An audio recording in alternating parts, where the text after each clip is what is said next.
evident by her emotional post-game press conference. I want my legacy to be the impact that I can have on young kids. I was just that young girl. 30 seconds. That's all the airtime cost. 30 seconds during the biggest advertising event in American sports history. And Nike handed it to a woman who had never played a single professional minute. Not one possession. Not one stat on an official WNBA box score. The executives weren't gambling. They were certain. And here's what nobody discusses openly. It wasn't their idea. Caitlin Clark made them do it. Before she ever wore and believe that I can do anything I want to do.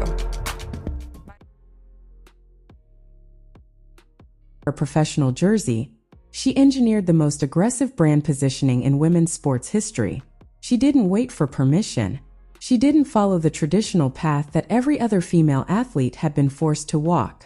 She created her own lane and dared every major corporation in America to keep up with her pace. Most of them couldn't. Some of them are still desperately trying to figure out what happened. This is the story of how a 22-year-old from Iowa rewrote the fundamental rules of sports marketing and made billions of dollars shift direction in the process. By the end of this, you'll understand exactly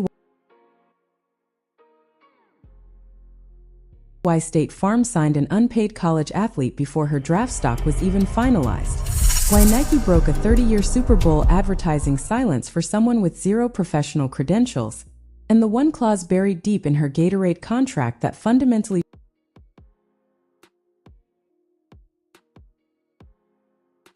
changes how you see every sports endorsement deal forever. This isn't a highlight reel dressed as analysis. It's a business masterclass that executives across the country are still trying to reverse engineer. Stay until the final partnership reveal. That's when everything clicks into place. For decades, women's basketball had a visibility problem that no amount of raw talent could solve. WNBA players averaged salaries that NBA benchwarmers would reject without a second glance. League attendance rarely cracked mainstream sports coverage on any major network. Marketing deals circulated among the same small handful of established athletes, while dozens of world-class players worked grueling overseas seasons just to stay financially stable between domestic campaigns. The system operated on an unspoken rule. Prove yourself at the professional level first, then maybe brands might notice you exist. Caitlin Clark looked at that rule and decided it was completely irrelevant to her situation. By her senior season at Iowa, she was averaging 27.8 points per game with shooting range that forced opposing coaches to redraw their defensive schemes from scratch before every matchup. She shattered Pete Maravich's all-time NCAA scoring record, a mark that had stood untouched for 50 years, in front of a sold-out arena and millions watching live broadcasts across the nation. But here's the crucial detail everyone misses. That performance wasn't what caught corporate America's attention. It was evidence, not the actual cause. What actually made phones ring in Nike boardrooms happened 12 months earlier, in a closed meeting that nobody reported on. And that single strategic decision cost her competitors billions in endorsement leverage before draft night even arrived. In February 2023, while other college stars focused purely on March Madness brackets and practice schedules, Caitlin was taking different meetings entirely. Not with coaches, not with athletic trainers or team staff.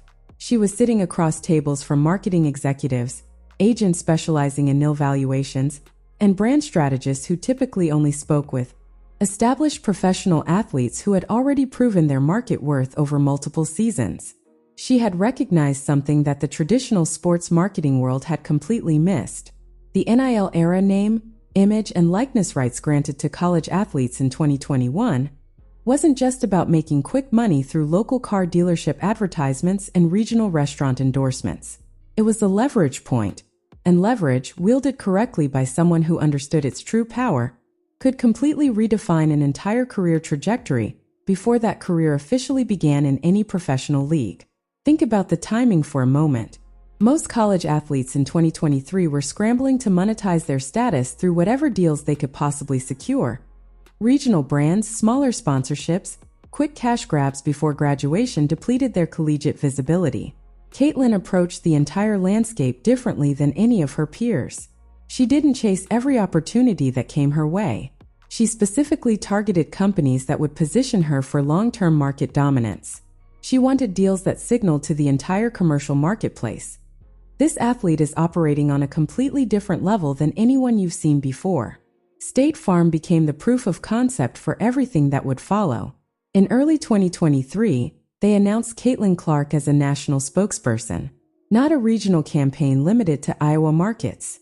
Not a social media collaboration that would disappear after a few posts. A full national television campaign that would reach millions of viewers. She became the first NCAA athlete to appear in State Farm's national advertising, a company that had carefully built its sports marketing reputation through partnerships with established NFL and NBA superstars. Patrick Mahomes, Chris Paul, athletes with championship rings and proven professional track records spanning years. And then there was Caitlin, still in college, still technically unpaid by any professional basketball league, still, by every traditional metric the industry used, completely unproven at the highest level of competition. But State Farm didn't see a risk when they looked at her situation. They saw an inevitability that others hadn't recognized yet. The numbers supporting their decision were overwhelming by any standard measure. Iowa games were drawing television ratings that rivaled NBA playoff matchups featuring established superstars. Her highlights spread across social platforms faster than traditional marketing analytics could track or explain. She wasn't just popular among dedicated basketball fans who followed women's sports. She was crossing over into mainstream awareness in ways that WNBA players rarely achieved, even after decade-long careers filled with accomplishments. The State Farm commercial itself was genius in its deliberate simplicity. No elaborate production designed to manufacture an image. No heavy scripting that would make her seem like someone she wasn't. Just Caitlin being herself, quick-witted, relaxed, competitive even in casual conversation about insurance products.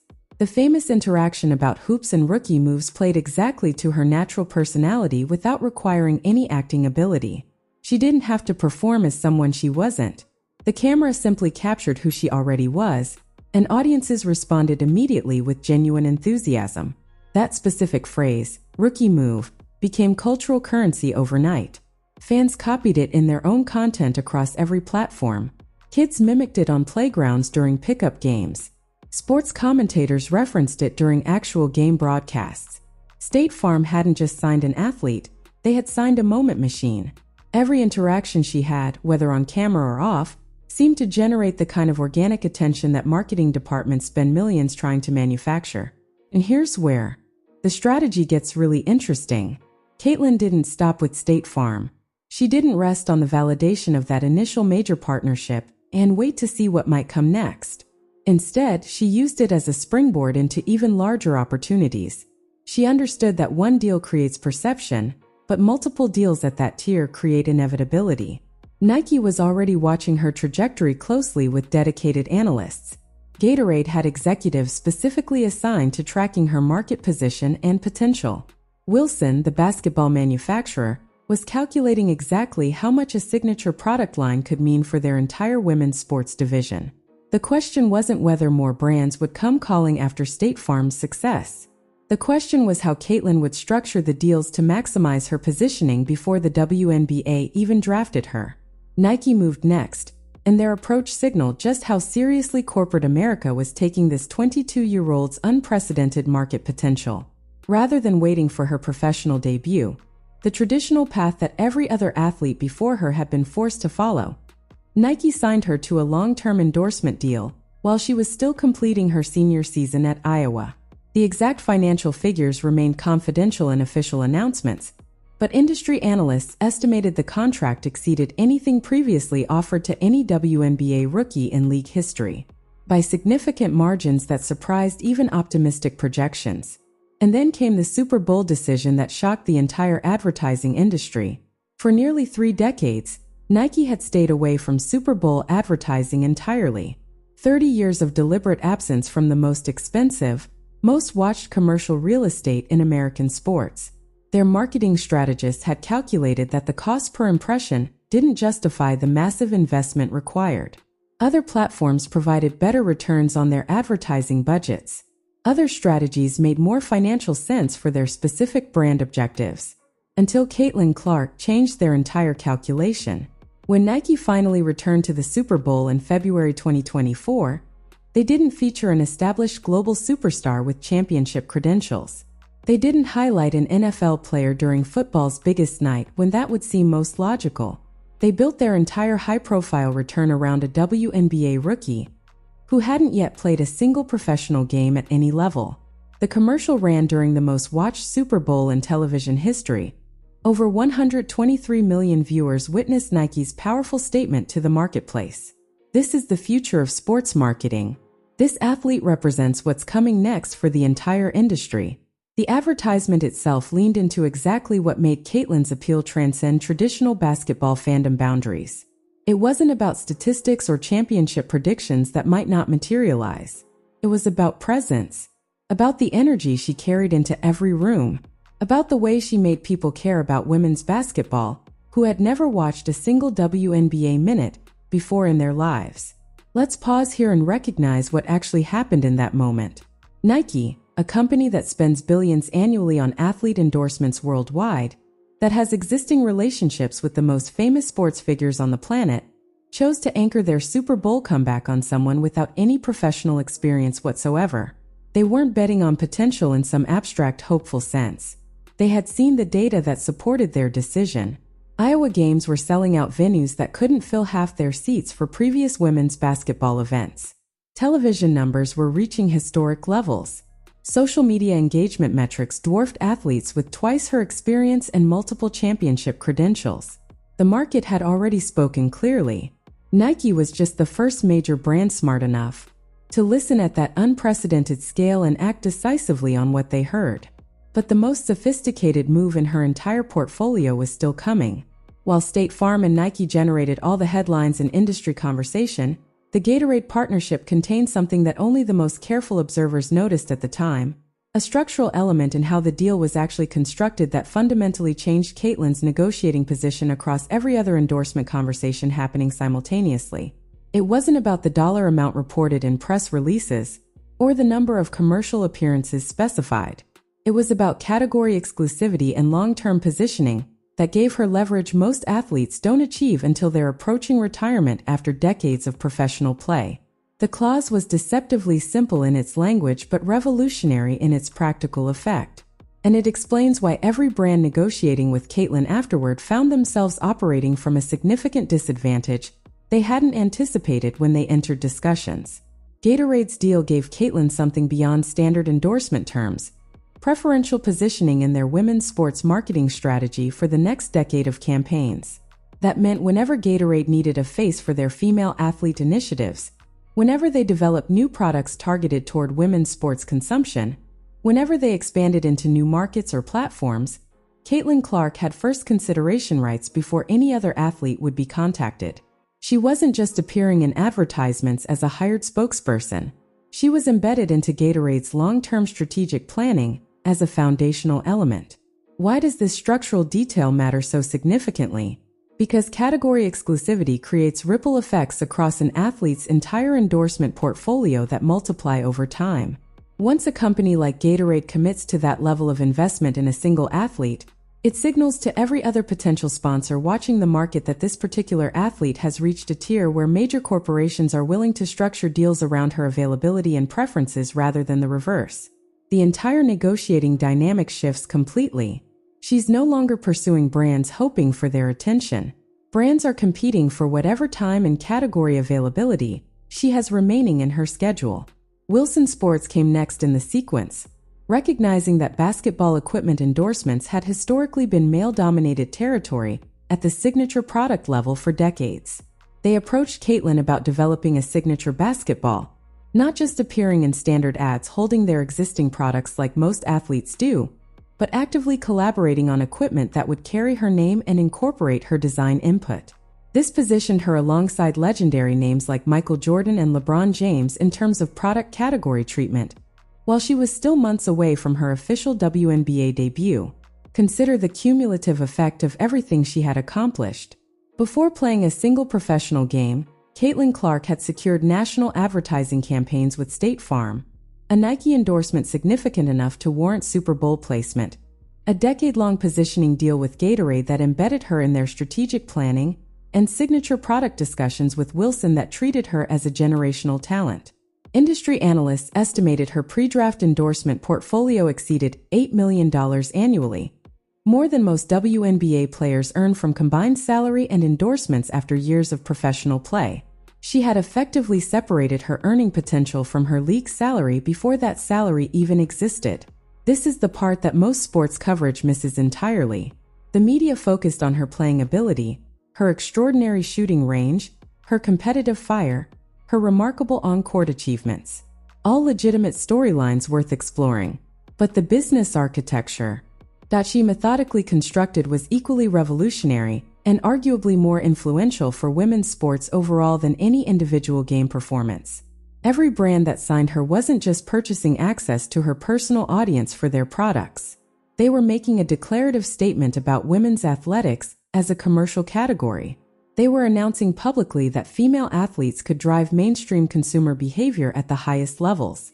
They were proving that the traditional excuse that women's sports don't generate enough viewership to justify major marketing investment was either completely outdated or had always been a self-fulfilling prophecy perpetuated by chronic underinvestment from corporations unwilling to take initial risks. Caitlin didn't wait for the WNBA to give her a platform for visibility. She built her own platform through strategic positioning and dared the league to catch up with what she was accomplishing. And here's where the story takes a particularly interesting turn that few anticipated. While brands were lining up to associate with her marketing power, the WNBA itself was grappling with an unprecedented situation they had never faced before. They were about to draft an athlete who was already more famous than most of their existing veteran stars, more marketable than players with championship rings earned over multiple seasons, more valuable to television networks than experienced players who had spent years building the league's credibility through their dedication and excellence. The Indiana Fever held the first overall pick in the 2024 WNBA draft. They knew exactly what they were getting and exactly what pressure would accompany that selection. Attendance projections for Fever games immediately skyrocketed beyond anything the franchise had experienced. Season ticket sales jumped dramatically before Caitlin had even signed her rookie contract. Opposing arenas across the league started adjusting their marketing strategies around her road game appearances. Fans who had never purchased WNBA tickets in their lives began checking schedules specifically to find Indiana matchups. This wasn't normal rookie behavior by any measure. This was unprecedented market disruption. But here's the tension that nobody discusses openly in mainstream coverage. The WNBA's existing player culture had evolved over decades of fighting constantly for recognition, for fair pay, for basic media coverage that male athletes received automatically without any effort. Players like Breanna Stewart, Aya Wilson, Diana Taurasi, they had carried this league through years when nobody outside dedicated fans was paying attention. They had built careers overseas during WNBA off-seasons because domestic salaries couldn't support professional lifestyles on their own. They had advocated repeatedly for better travel arrangements, improved facilities, and media coverage that actually showed their highlights on mainstream sports networks. And then Caitlin Clark arrived with more endorsement money than most of them would earn in their entire careers combined, with Super Bowl commercials featuring her face to over 120 million viewers, with attendance records breaking at games she hadn't even played yet. The dynamics were complicated, not openly hostile necessarily, but complicated in ways that manifested through subtle interactions and carefully chosen words. Some veterans welcomed the attention overflow genuinely. More eyeballs on Caitlin meant more eyeballs on the league as a whole, rising tides potentially lifting all boats equally.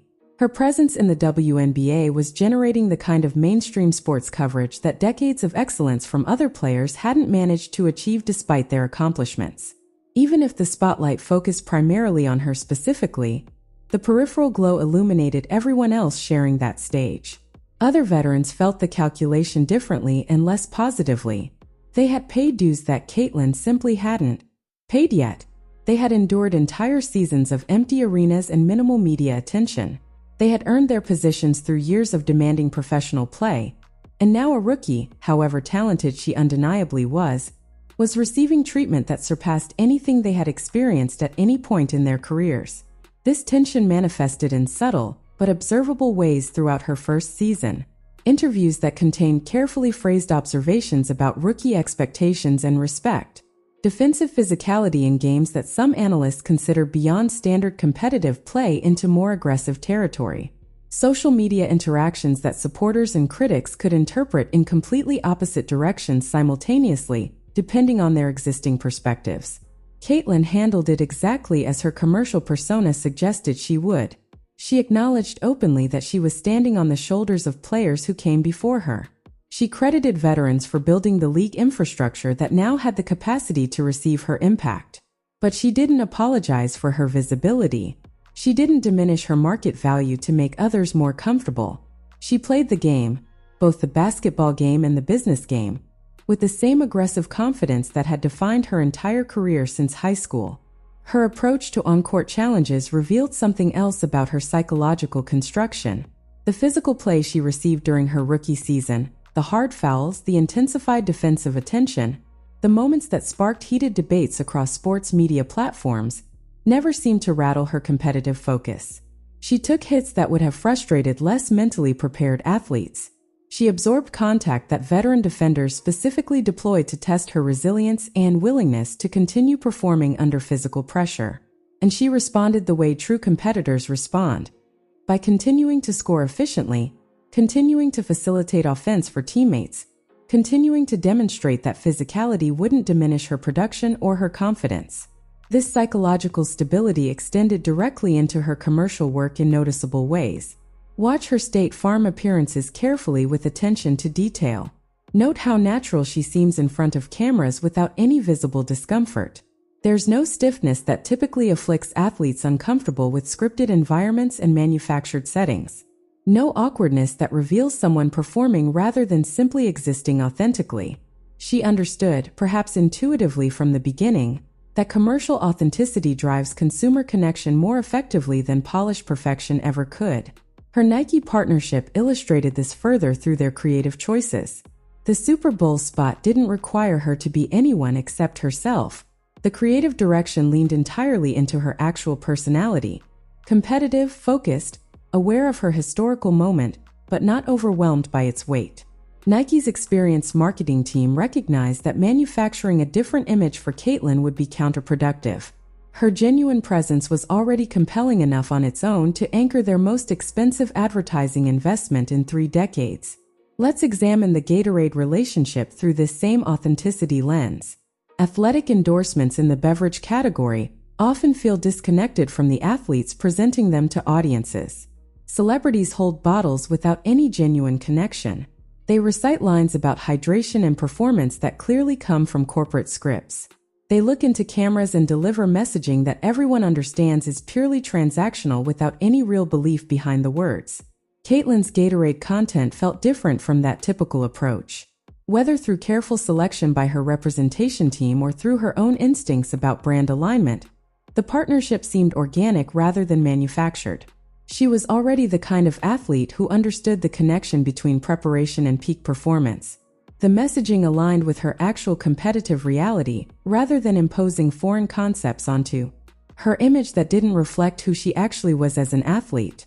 This authenticity across multiple brand relationships created a cumulative effect that transcended any individual advertisement or campaign. Fans began perceiving her commercial presence as consistent with her playing presence. The same person who talked casually about rookie moves in State Farm spots was the same person launching shots from 28 feet during crucial game moments. No disconnect between personas. No separation between commercial Caitlyn and competitive Caitlyn. Just Caitlyn, amplified across different platforms, but fundamentally unchanged across all of them. That consistency became its own marketing asset that couldn't be replicated. Brands recognized that partnering with her meant accessing an audience relationship built on perceived authenticity, the most valuable and most difficult quality to manufacture in modern advertising. You cannot fake genuine audience trust no matter how much money you spend trying. You either have it or you don't. She had it in quantities that made marketing executives reconsider their entire approach to athlete partnerships. The ripple effects extended beyond her individual deals into the broader marketplace. Other WNBA players began receiving more endorsement attention as brands reconsidered the women's sports market overall. Companies that had previously viewed WNBA sponsorships as charitable gestures or diversity initiatives started analyzing them, as legitimate commercial opportunities with real return potential. The market was shifting fundamentally, and Caitlyn's success was the primary catalyst forcing that shift into motion. Consider the broader advertising landscape change that followed her emergence. Before her arrival, WNBA marketing partnerships often fell into predictable and limited categories. Sports apparel companies fulfilling diversity quotas, regional businesses seeking local visibility, and occasional national brands tentatively testing whether women's sports investment could generate measurable returns worth continuing. The uncertainty always benefited the brands in negotiations. Athletes negotiated from positions of scarcity, accepting whatever terms major sponsors offered because meaningful alternatives simply didn't exist. Caitlyn inverted that entire dynamic. She demonstrated, with documented viewership numbers, social media metrics, and commercial performance data, that women's basketball could drive mainstream consumer behavior. Not niche interest appealing only to dedicated fans. Not specialty market appeal limited to specific demographics. Genuine mainstream commercial traction that justified investment at the same levels male athletes received for comparable exposure.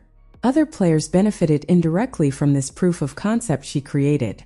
When Caitlyn's State Farm commercial generated cultural conversation that extended beyond sports media, brand executives started questioning why their companies weren't pursuing similar opportunities with other female athletes. When her Nike Super Bowl appearance generated the predicted engagement metrics and exceeded some projections, marketing departments began receiving internal memos about exploring women's sports partnerships that had previously been dismissed without serious consideration. This is the part that frustrates some industry observers who have followed women's basketball for years. Veteran WNBA players had been excellent for years, for decades actually. The talent existed in abundance. The competitive drama existed in every playoff run. The compelling stories existed in every player's journey. What didn't exist was commercial attention willing to discover what was already there waiting. Caitlyn's crossover appeal forced that attention to finally arrive. Whether the mechanism was fair, whether she deserved credit for being the catalyst rather than just the beneficiary of timing and circumstance, became its own ongoing debate. But the outcome remained undeniable regardless of attribution. More brands were investing in women's basketball after her emergence than before. More television networks were covering games with meaningful production resources. More arenas were selling tickets at prices that reflected genuine demand. The visibility gap was narrowing, even if imperfectly. Her Wilson partnership represented something specific about this market shift that deserves closer examination. Basketball equipment had traditionally been marketed through male athletes almost exclusively at the signature product level for the entire history of the sport. Wilson's decision to develop products around Caitlyn signaled that women's basketball equipment could occupy meaningful retail space, not as a separate category for female consumers only, but as mainstream products that anyone interested in basketball might purchase. The distinction matters commercially in significant ways. Products positioned as female-specific often get relegated to smaller shelf space, reduced marketing budgets, and lower sales expectations from retailers. Products positioned as universal get full commercial treatment and prime placement. Wilson was betting that Caitlyn's appeal transcended gender-segmented marketing categories entirely. Early returns suggested they were right. Interest in Wilson's Caitlyn-associated products came from demographics that didn't fit traditional women's sports consumer profiles. Young male basketball fans purchased her equipment. Casual sports observers who connected with her commercial persona explored her product associations. The market boundaries that had constrained women's sports merchandising for decades were becoming less rigid. And then came the partnership announcement that revealed just how calculated her entire strategy had been from the very beginning. The deal that nobody expected. The collaboration that proved she wasn't just responding to opportunities as they appeared. She was orchestrating them. In the months following her rookie season debut, reports emerged about negotiations between Caitlyn's management team and companies outside traditional athletic endorsement categories. Financial services firms, technology companies, entertainment platforms. These weren't organizations that typically competed for athlete partnerships in the immediate post-draft period. These were corporations that had watched her commercial trajectory and reached a specific conclusion. Caitlyn Clark wasn't just a basketball player with marketing appeal. She was a media property unto herself. The distinction transforms negotiating dynamics completely. Athletes sell their association to brands. This star endorses our product, so consumers should trust our product. Media properties sell access to audiences. Partner with us and you reach the specific demographics that follow our content. The second category commands fundamentally different economics because it offers something beyond endorsement. Distribution. Caitlyn's social media presence, her television visibility, her cultural footprint. These combine to create a distribution channel that brands could access through partnership. They weren't paying for her face on their products.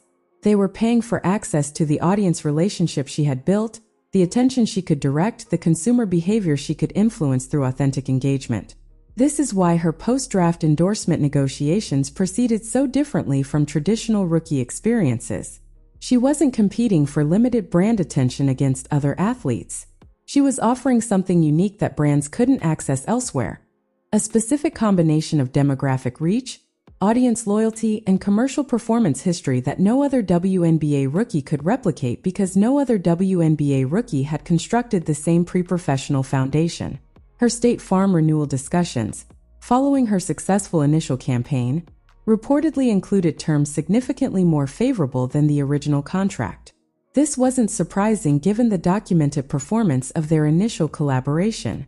What was surprising was how those improved terms affected her leverage in every other negotiation happening simultaneously. Each brand talking to her team knew that other major corporations were competing for remaining availability. In her endorsement portfolio, scarcity drove urgency. Urgency drove better terms. Meanwhile, her actual basketball performance during the rookie season justified every commercial investment being made in her future. She wasn't just a marketing phenomenon who happened to play basketball. She was genuinely elite at her sport. The Rookie of the Year award followed statistical performances that exceeded even aggressive preseason projections. Her assist numbers reflected court vision that translated directly into winning basketball for her teammates. Her scoring maintained the aggressive efficiency that had defined her college career. This dual excellence, commercial and competitive, created a feedback loop that accelerated both dimensions. Strong basketball performance generated more media attention, which increased commercial value, which funded better support infrastructure, which contributed to maintained basketball excellence. The system she had constructed was self-reinforcing. But here's where the timeline becomes critical to understanding what happened next. As her rookie season progressed into playoff positioning, the intensity of both the basketball and the commercial attention converged toward a single defining moment. The pressure was building towards something that would determine how her legacy would be perceived for years to come. The Indiana Fever's unexpected playoff run created the perfect collision of narratives. A rookie carrying enormous expectations, a franchise that hadn't been relevant in years, a league experiencing unprecedented attention primarily because of one player's presence, and a commercial infrastructure that had invested heavily in her success with cameras watching every moment. Each game became a referendum. Each performance was analyzed not just for basketball significance, but for what it meant about women's sports viability. Analysts debated whether the attention was sustainable. Critics questioned whether she could handle playoff pressure after a grueling regular season. Supporters defended her impact while acknowledging the team's limitations. The discourse was overwhelming and unavoidable. Her statistics told one story: 20-plus points in crucial elimination scenarios. Assist numbers that suggested she was elevating teammates rather than simply accumulating personal highlights. Defensive adjustments that showed competitive intelligence, evolving in real time against opponents who had studied her extensively. She was doing exactly what elite point guards are supposed to do, making everyone around her better while remaining the most dangerous individual threat on the court. But statistics couldn't capture the commercial narrative happening simultaneously. Every timeout featured advertisements from brands she represented. Every broadcast mentioned her endorsement portfolio. Every arena she entered had been marketed around her appearance. She wasn't just playing basketball. She was anchoring an entire ecosystem of commercial interests that extended far beyond the game itself. The pressure from both directions, athletic expectations and commercial investment, would have crushed athletes with less psychological preparation. She had spent years building tolerance for attention. She had competed in high-stakes environments since high school. She had deliberately sought pressure situations because she understood that handling them developed competitive resilience that couldn't be acquired any other way. And then the season ended. One game short, close enough to taste, far enough from the championship to feel the weight of unfinished business. Her response revealed everything. No excuses, no deflection, acknowledgement of disappointment combined with visible determination. She stood in front of cameras after the most difficult moment of her professional career and demonstrated composure. The offseason would determine everything. Brands were watching. Competitors were adjusting. The entire WNBA was recalibrating. And the next announcement was already being finalized, the one that would prove just how different her approach had been from the beginning. Nike announced the signature shoe, not a shared product line. Not a collaborative design featuring multiple athletes. Her own signature shoe. The first for any WNBA player with this level of commercial positioning and marketing commitment. Retail projections suggested demand approaching male superstar territories. The marketing campaign would receive premium placement across Nike's global distribution channels. This was the payoff. This was what every strategic decision had built toward. State Farm happened before she was drafted. Nike's Super Bowl commercial happened before she played professionally. Gatorade's long-term positioning happened before her rookie season ended. Each partnership built leverage. Each success created evidence. Each deal reduced risk for subsequent investments. She had constructed a commercial architecture that made the signature shoe inevitable. The deal closed every open question. Why did State Farm take the initial risk? First mover advantage. They saw what was coming. Why did Nike break 30 years of Super Bowl silence? They were positioning for exactly this outcome. Why did Gatorade offer decade-long commitment? They understood her trajectory would only increase. The commercials were never just advertisements. They were proof points. Every successful campaign, every positive metric, every cultural moment, all accumulated into evidence that made each subsequent investment defensible to corporate boards and marketing committees. She understood this before anyone else did. That's the genius nobody saw coming. This was never about individual endorsement deals. This was about demonstrating systematically and undeniably that women's basketball could anchor commercial investments at the highest levels. She used her own visibility as the proving ground. She accepted the pressure of being the test case. She delivered results that changed how brands calculate women's sports marketing. The impact extends beyond her personal earnings. Other WNBA players negotiate better deals because she established new baselines.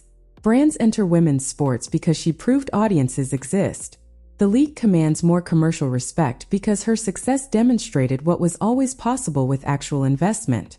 She said it herself in those early interviews. Dream big. Block out noise. Believe you can do anything. Words that sound like generic motivation until you watch someone live them at scale. The signature shoe drops soon. The marketing campaign is generating anticipation. The next chapter begins. But remember what she said at the very start. Before any of this happened, when she was just a kid from Iowa with unreasonable confidence. This is just the beginning. She meant it literally. Every move calculated. Every partnership strategic. Every commercial appearance building towards something larger than any single endorsement. The WNBA existed before her. Great players competed before her. But commercial attention at this level? That's new. That changes everything. Somewhere right now, a young girl is watching those commercials. She's seeing a woman dominate advertising space usually reserved for men. She's learning that athletic excellence and business intelligence can coexist. She's understanding that waiting for permission is optional. Caitlin Clark didn't just appear in commercials. She rewrote who gets to appear in them. And that's the legacy that outlasts any contract figure.